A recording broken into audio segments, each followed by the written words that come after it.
Good morning everyone, welcome to newspaper decoded. आज हम अपना 7 जनवरी का द हिंदू न्यूज़पेपर देख लेते हैं। तो जो फर्स्ट न्यूज़ है यहाँ पर, election commission tells supreme court it has duty to weed out foreigners.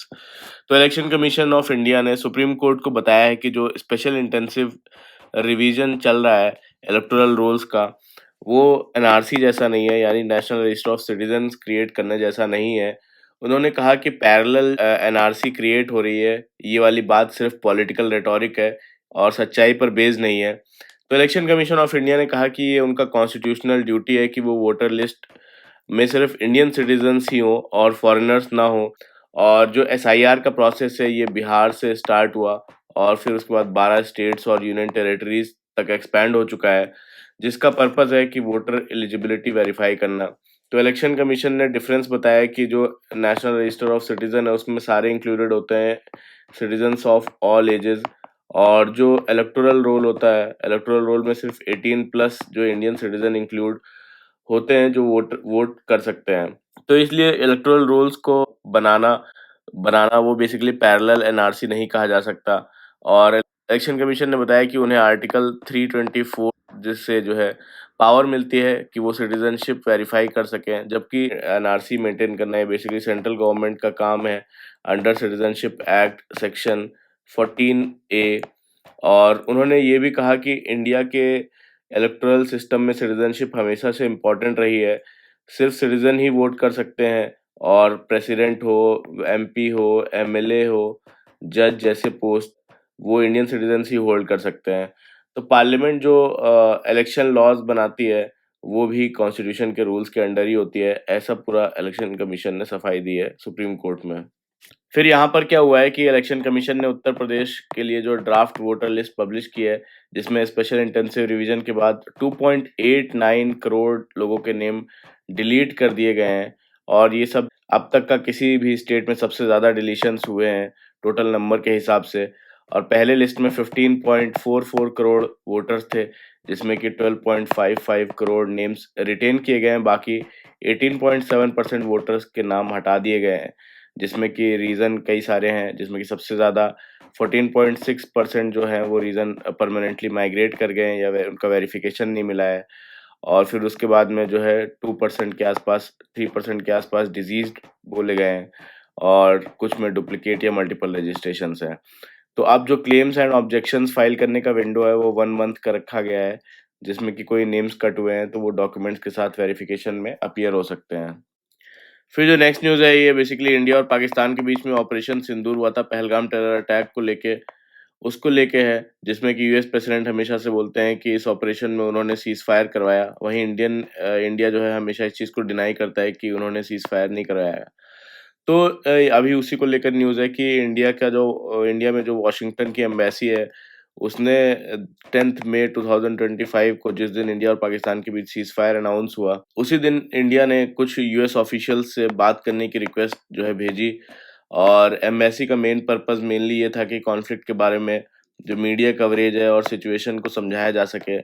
और इसके लिए उन्होंने व्हाइट हाउस और ट्रेड ऑफिशियल से कांटेक्ट किया। और ये सारी चीज़ें यूएस लॉबिंग फर्म की ऑफिशियल फाइलिंग में भी मेंशन्ड है, ऐसा बोलते हैं। और इस टाइम पाकिस्तान ने भी अपनी साइड से लॉबिंग वो कर रहा था ताकि अमेरिका और दूसरे कंट्रीज को अपनी बात समझा सके। तो यूएस प्रेसिडेंट डोनाल्ड ट्रम्प ने क्लेम किया था कि उनका सीज फायर में रोल था, लेकिन इंडियन गवर्नमेंट ने इस बात को हमेशा से डिनाई किया है। और एम्बेसी ने कहा कि लॉबी फर्म्स हायर करना एक नॉर्मल डिप्लोमेटिक प्रैक्टिस है, जो आउटरीच इम्प्रूव करने के लिए होता है। तो रिपोर्ट्स में लिखा गया कि लॉबिंग फर्म्स ने इंडियन लीडर्स जैसे के एस जयशंकर, विक्रम मिस्री के लिए यूएस ऑफिशियल्स के साथ मीटिंग अरेंज करने में मदद की थी। फिर जो नेक्स्ट है, यहाँ पर इसरो ने आदित्य L1 जो मिशन था, उसकी सेकेंड एनिवर्सरी है, उस पर एक नया साइंटिफिक प्रोग्राम अनाउंस किया है। और आदित्य L1 बेसिकली इंडिया का पहला मिशन है जो सन को स्टडी करने के लिए L1 पॉइंट पर पार्क किया गया है, यानी अर्थ और सन के बीच एक पॉइंट है। ये जगह अर्थ से लगभग 15 लाख किलोमीटर की दूरी पर है, जहाँ से सन को कॉन्टिन्यूसली ऑब्जर्व किया जा सकता है बिना एक्लिप्स या शेडो के। तो मिशन बेसिकली 2023 में लॉन्च हुआ था और जनवरी 2024 में L1 पॉइंट पर ये पहुंच गया था। तब से स्पेसक्राफ्ट जो है ये सन के radiation, solar wind, magnetic activity के डेटा कलेक्ट कर रहा है, तो इसरो ने बताया कि अब तक जो है यहाँ से 23 टेराबाइट से ज़्यादा डेटा पब्लिक डोमेन में रिलीज़ हो चुका है और इस पर काफ़ी रिसर्च पेपर भी पब्लिश हो चुके हैं। तो अब इसरो ने अनाउंस किया है, अनाउंसमेंट ऑफ अपॉर्च्युनिटी निकाला है। तो ये क्या है, इसमें इंडियन जो साइंटिस्ट हैं, रिसर्चर्स हैं, यूनिवर्सिटीज़ हैं, उनको इनवाइट किया जा रहा है कि वो रिसर्च प्रपोजल्स जो हैं ये सारे सबमिट करें। जो भी आदित्य तलवन की ऑब्जर्वेशंस हुई हैं उस पे, उससे रिलेटेड उसका यूज़ करके साइंटिफिक स्टडीज़ करें। फिर जो नेक्स्ट है यहाँ पे, schools and organisations in Telangana should use electric vehicles minister. तो यहाँ पे तेलंगाना गवर्नमेंट ने डिसाइड किया है कि जो स्कूल्स और बड़े ऑर्गेनाइजेशंस हैं जहाँ काफ़ी एम्प्लॉयज़ हैं, उनकी जो ट्रांसपोर्ट फ्लीट है उसमें कम से कम 25 से 50% व्हीकल्स जो है इलेक्ट्रिक व्हीकल्स होने चाहिए। और गवर्नमेंट का टारगेट है कि 50% जो गवर्नमेंट डिपार्टमेंट्स हैं या फिर ऑफिसर्स हैं, उनके व्हीकल्स भी इलेक्ट्रिक हो जाएँ। जहाँ पर इलेक्ट्रिक व्हीकल्स गवर्नमेंट एम्प्लॉइज़ को खरीदने के पर जो है उनको कंसेशन या फिर डिस्काउंट दिया जाए, ताकि लोग पेट्रोल या डीज़ल व्हीकल के बदले ईवी चूज़ करें।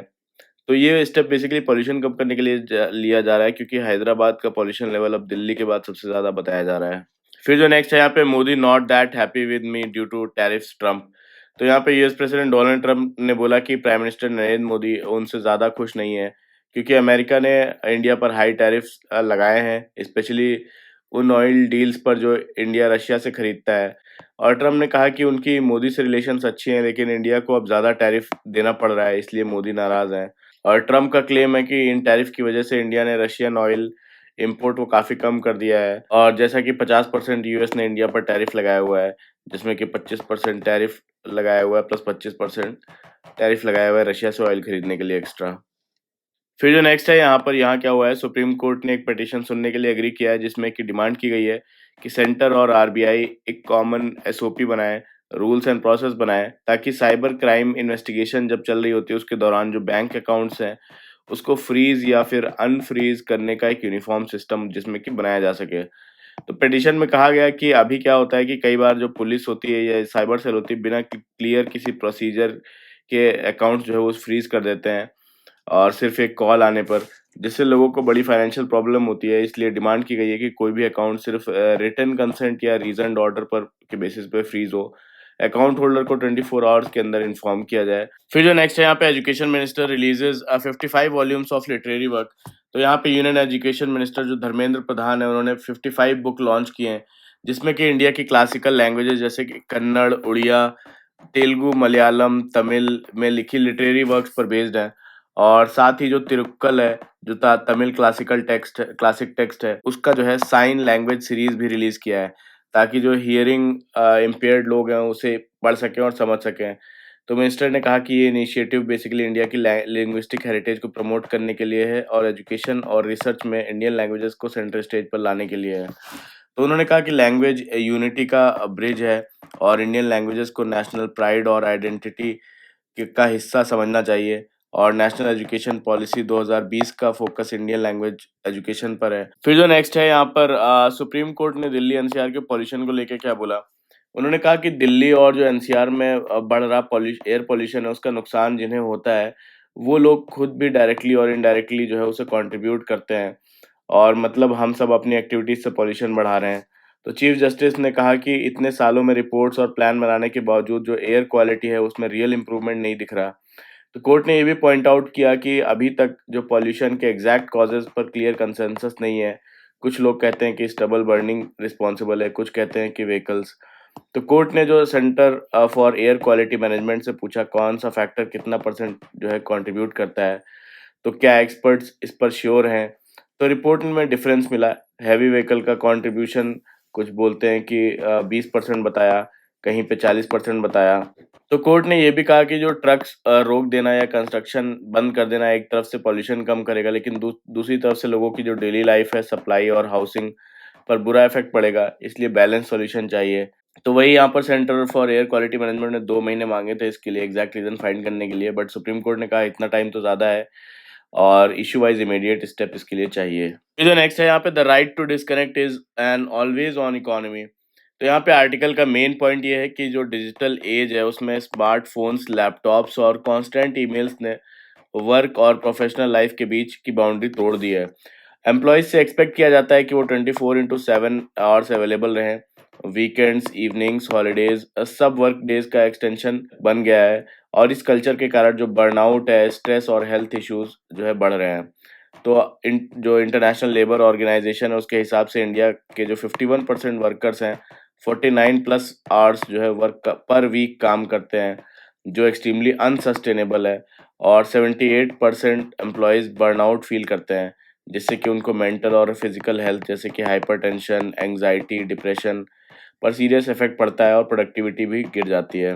तो यहाँ पर शशि थरूर जी एक बिल प्रपोज करते हैं जिसका नाम है राइट टू डिस्कनेक्ट। ये सिर्फ लेबर रिफॉर्म्स नहीं बल्कि पब्लिक हेल्थ, इकोनॉमिक प्रोडक्टिविटी और सोशल स्टेबिलिटी के लिए ज़रूरी है, ऐसा बोलते हैं। तो यहाँ पर चैलेंजेस क्या हैं? चैलेंजेस में बोलते हैं कि एम्प्लॉइज़ को फ़ियर होता है कि अगर वो वर्किंग आवर्स के बाद अगर कोई मेल या फिर कॉल का रिप्लाई नहीं देंगे तो उनको पेनल्टी लगेगी या उनकी जॉब पे रिस्क आ सकता है। सेकंड चैलेंज बोलते हैं कि लॉ में गैप्स हैं, जैसे करंट लेबर कोड्स में जो ट्रेडिशनल वर्कर्स हैं जैसे गिग वर्कर्स हो गए, फ्रीलांस वर्कर्स हो गए, कॉन्ट्रैक्चुअल वर्कर्स हो गए, इन ये सब प्रोटेक्शन से बाहर रह जाते हैं। और थर्ड बोलते हैं कि ओवरवर्क करने से जो है फैटीग, मिस्टेक्स और लो प्रोडक्टिविटी और जो लाइफ़स्टाइल डिजीज़ेज़ हैं वो सारे बढ़ रहे हैं। फोर्थ बोलते हैं कि ऑर्गेनाइज़ेशंस क्या करती हैं कि जो अगर कोई एम्प्लॉयी वहाँ पर प्रेज़ेंट है ऑर्गेनाइज़ेशन में उसको ज़्यादा वैल्यू देती हैं इन कंपैरिज़न टू अगर कोई वहाँ रहकर वो वैल्यू क्रिएट कर रहा है। जैसे कि एग्ज़ाम्पल इसमें लेट नाइट अगर मेल का रिस्पॉन्ड कर रहा है तो इसका वो ज़्यादा कमिटेड है, ये माइंडसेट है। और फिफ्थ है कि कुछ केरला जैसे कुछ स्टेट्स इनिशिएटिव ले रहे हैं और जो नेशनल लेवल पर एक यूनिफ़ॉर्म लॉ की कमी है।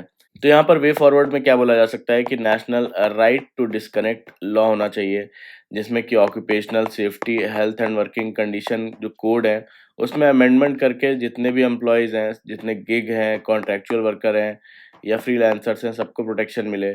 सेकंड है लीगल सेफगार्ड्स, यानी कि एम्प्लॉइज़ को आफ्टर आवर अगर वर्किंग आवर्स के बाद कम्युनिकेशन है वो रिफ्यूज़ करने का राइट हो, उनको उसके लिए पनिश ना किया जाए और साथ ही ग्रीवेंस रिड्रेसल सिस्टम हो इसके लिए। थर्ड बोलते हैं यहाँ पर awareness program, mental health support और काउंसलिंग पर output based work culture develop किया जाए।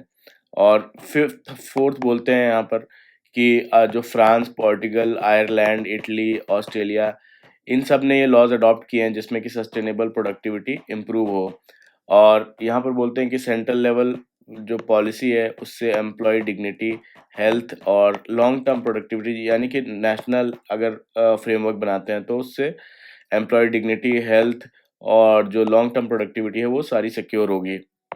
फिर जो नेक्स्ट है यहाँ पे America's Venezuelan action are most unlawful. तो आर्टिकल का सेंट्रल पॉइंट ये है कि यूएस ने जो वेनेजुएला पर मिलिट्री अटैक किया और वहाँ के प्रेसिडेंट निकोलस मदुराओ को कैप्चर करके न्यूयॉर्क ले गए ट्रायल चलाने के लिए। तो वो एक इंटरनेशनल लॉ का सीरियस वायलेशन है। और चाहे मदुराओ का रेजिम बेसिकली अथॉरिटेरियन क्यों ना हो, फिर भी किसी सॉवरेन स्टेट का पर जो है फोर्स का यूज़ करना उस यूएन चार्टर का आर्टिकल 24 उसके खिलाफ है।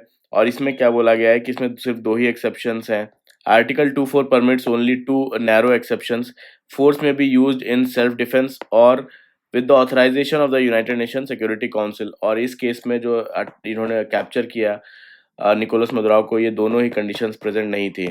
तो यहाँ पर ऑथर कहते हैं कि यूएस ने पहले भी वेनेजुएला जो बोर्ड्स हैं उस पर लॉ एनफोर्समेंट के नाम पर कई स्ट्राइक्स किए और इस बार भी इल्लीगल जस्टिफिकेशन दिया है, जैसे कि narco terrorism, crime control, regional threat. तो ये सारी चीज़ें दी हैं, लेकिन इनमें से कोई भी जो ग्राउंड फोर्स यूज़ करने का लीगल बेसिस नहीं बन पाता। तो यहाँ पर चैलेंजेस बताते हैं कि क्या चैलेंजेस हैं, जैसे कि जो इंटरनेशनल लॉ होता है उसका डिसरिगार्ड होता है। पावरफुल स्टेट्स जैसे कि यूएस हो गए बार-बार सेल्फ डिफेंस के का कॉन्सेप्ट स्ट्रेच करके यूनिलैटरल एक तरफा मिलिट्री एक्शन जस्टिफाई करते हैं, जिससे कि ग्लोबल नॉर्म्स वो वीक पड़ जाते हैं। सेकंड है कि इंटरनेशनल कोर्ट ऑफ जस्टिस के जो प्रेसिडेंट्स हैं उसके मुताबिक कोई भी स्टेट का जो हेड है, हेड ऑफ द स्टेट, उसको पर्सनल इम्यूनिटी होती है और इसलिए यूएस कोर्ट्स को मदुराओ पर ट्रायल चलाने का जस्टिफिकेशन नहीं मिलता, जो कि वो न्यूयॉर्क पर उसे उन्हें ले गए हैं ट्रायल चलाने के लिए। थर्ड है कि अगर कंट्रीज़ अपनी मर्ज़ी से लीडर को अनरिकॉग्नाइज्ड दूसरे कंट्री के लीडर्स को अनरिकॉग्नाइज्ड बोलकर उन्हें कैप्चर कर लेंगे तो ग्लोबल डिप्लोमैटिक ऑर्डर वो कोलैप्स हो जाएगा। फोर्थ बोलते हैं कि कोई भी फॉरेन लीडर को फोर्सफुली एब्डक्ट करना और दूसरे कंट्रीज के अफेयर्स पर कंट्रोल जमाना, ये फिर अनलॉफुल इंटरवेंशन होगा। और जो अथॉरिटेरियन ट्रेंड्स हैं और वीक डोमेस्टिक डेमोक्रेसीज हैं, उसके कारण जो इंटरनेशनल रूल ऑफ लॉ है वो उसका कंप्लायंस गिर रहा है। तो यहाँ पे बोलते हैं कि प्रॉब्लम सिर्फ लॉ के कंटेंट में नहीं है, बल्कि उसको एनफोर्स करने में है। और स्टेट की कमिटमेंट नहीं है इसके लिए। स्टेट की कमिटमेंट हो तो एनफोर्स भी किया जा सकता है।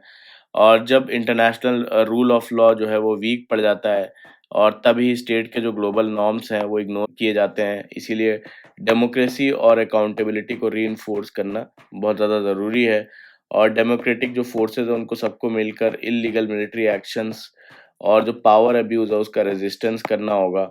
और आर्टिकल जो है, जैसे यूएन चार्टर आर्टिकल 2.4 जैसे प्रिंसिपल्स, जो अथॉरिटेरियनिज्म है उसके खिलाफ प्रोटेक्टिव शील्ड है, इनको डाइल्यूट नहीं होने देना है, बल्कि डिफेंड किया जाना चाहिए और एनफोर्स किया जाना चाहिए। फिर जो नेक्स्ट है यहाँ पे India's academic openness under strain. तो यहाँ पर बोलते हैं कि जो फ्रैंकेसा और सीनी है, ये यूनाइटेड किंगडम से हैं। ये एक नोटेड हिंदी स्कॉलर हैं। उनको वैलिड वीज़ा होने के बावजूद जो है इंडिया में एंट्री नहीं दी गई, जिसके बाद एक बड़ा डिबेट शुरू हो गया है regarding academic freedom, critical scholarship और वीज़ा पॉलिसी को लेके। तो आर्टिकल का कहना है कि इंडिया में आज एक ऐसी सिचुएशन बन रही है जहाँ फॉरेन स्कॉलर्स इंडिया की सोसाइटी, पॉलिटिक्स और हिस्ट्री पर क्रिटिकल रिसर्च करते हैं। उनके लिए एकेडमिक एंगेजमेंट रिस्की हो रहा है। तो यहाँ पर बोलते हैं कि टूरिस्ट वीज़ा पर एकेडमिक इवेंट्स में पार्टिसिपेट करना, ये प्रोसीजरल वायलेशन मान लिया जाता है। और इस टर्म का लॉन्ग टर्म नुकसान ये है कि क्रिटिकल जो वॉइसेस हैं वो धीरे-धीरे वैनिश हो जाएँगी और इंडियन एकेडमिया अपनी इंटेलेक्चुअल जो डाइवर्सिटी है, उसको खो देगा।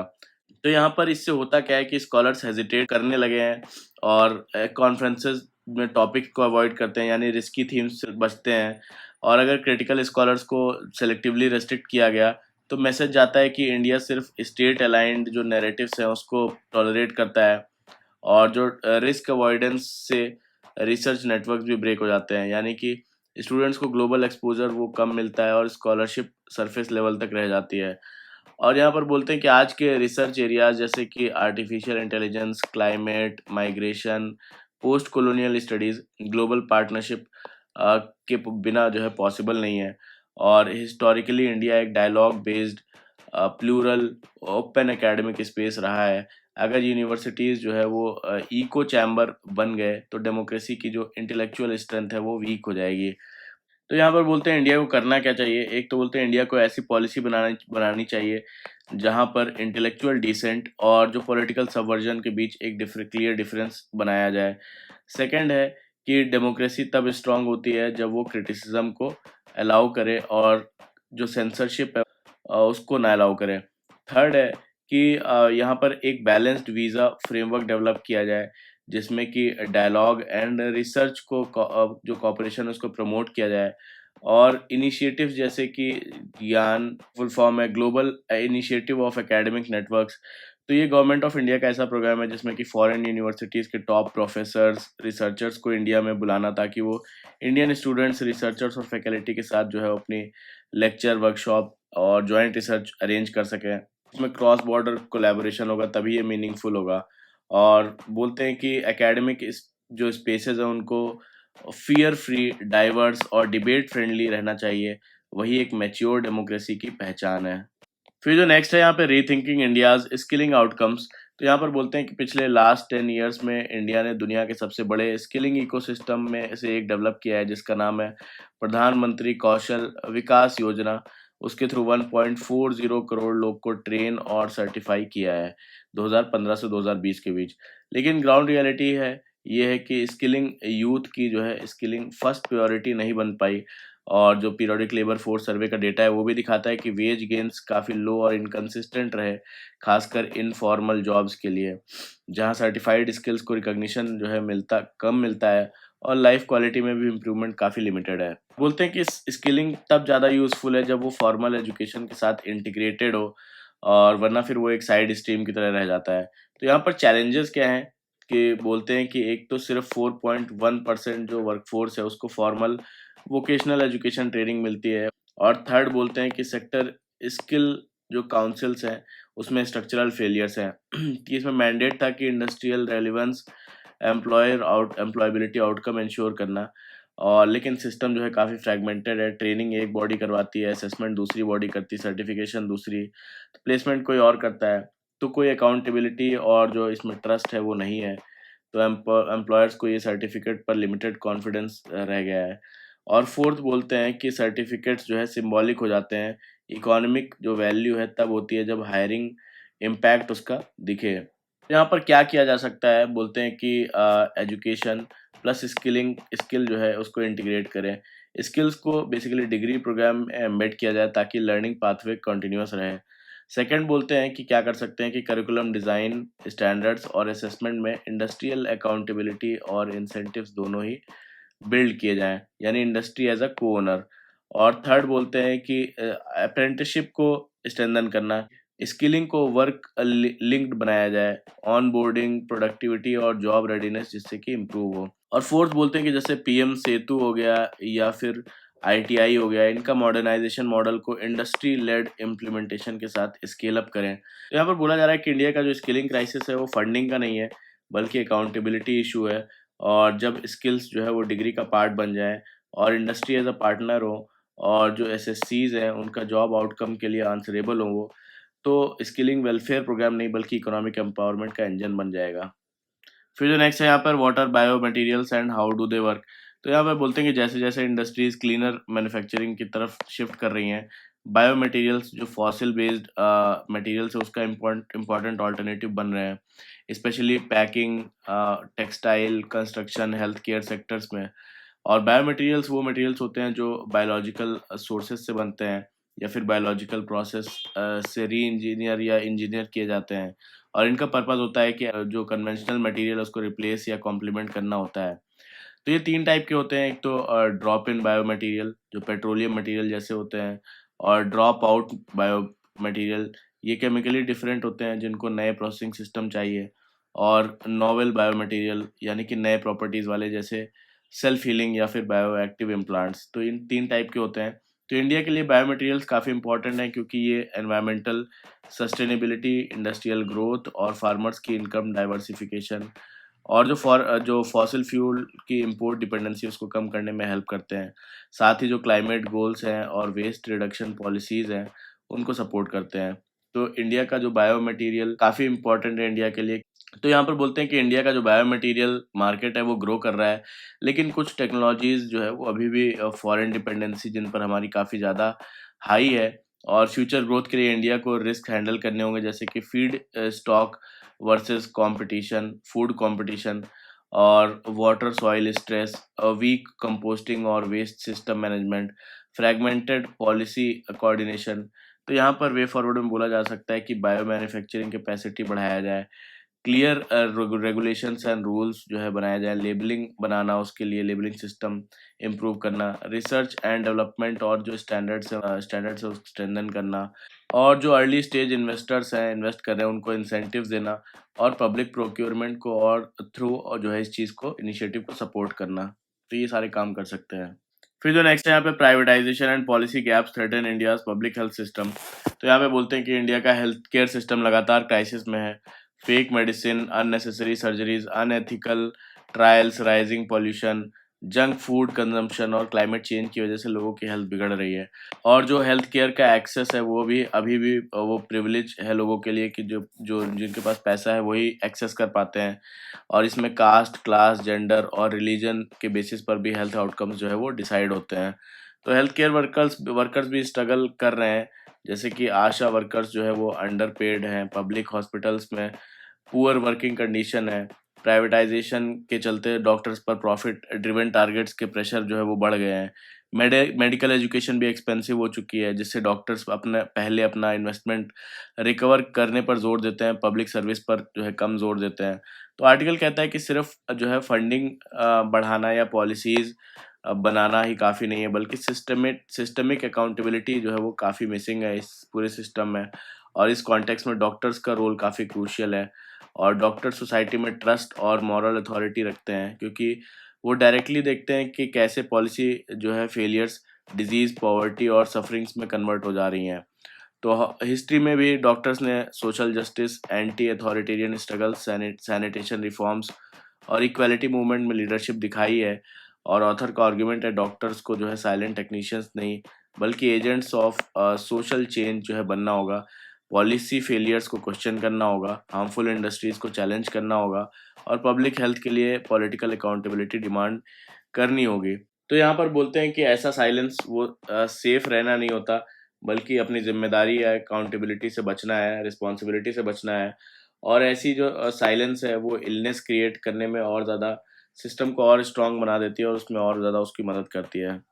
फिर जो नेक्स्ट है यहाँ पर वेनेजुएला में क्या हो रहा है कि वेनेजुएला पार्लियामेंट ने डेल्सी रॉड्रिग्स को एंटरिम प्रेसिडेंट के रूप में चुन लिया है। और इन्होंने ओथ लेते हुए कहा कि सभी वेनेजुएलन्स के नाम पर जिम्मेदारी संभाल रहे हैं ये।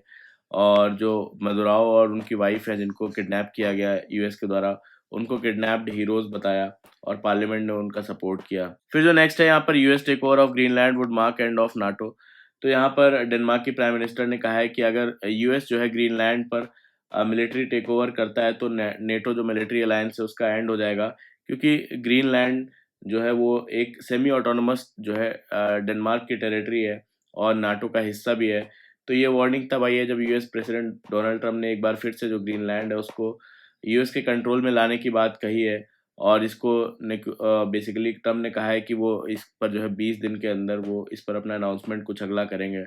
और मिलिट्री यूज़ करना भी उनके लिए ऑप्शन है ऐसा उन्होंने बोला। और डेनमार्क और ग्रीनलैंड दोनों ने क्लियर किया है कि अमेरिका का यहाँ कोई हक नहीं है और टेरिटोरियल जो डिसीजंस हैं वो सिर्फ ग्रीनलैंड और डेनमार्क के पास होना चाहिए इसके लिए। और ग्रीनलैंड का इंपॉर्टेंस मैंने कल के वीडियो में कवर किया है लास्ट में, वो देख लीजिएगा।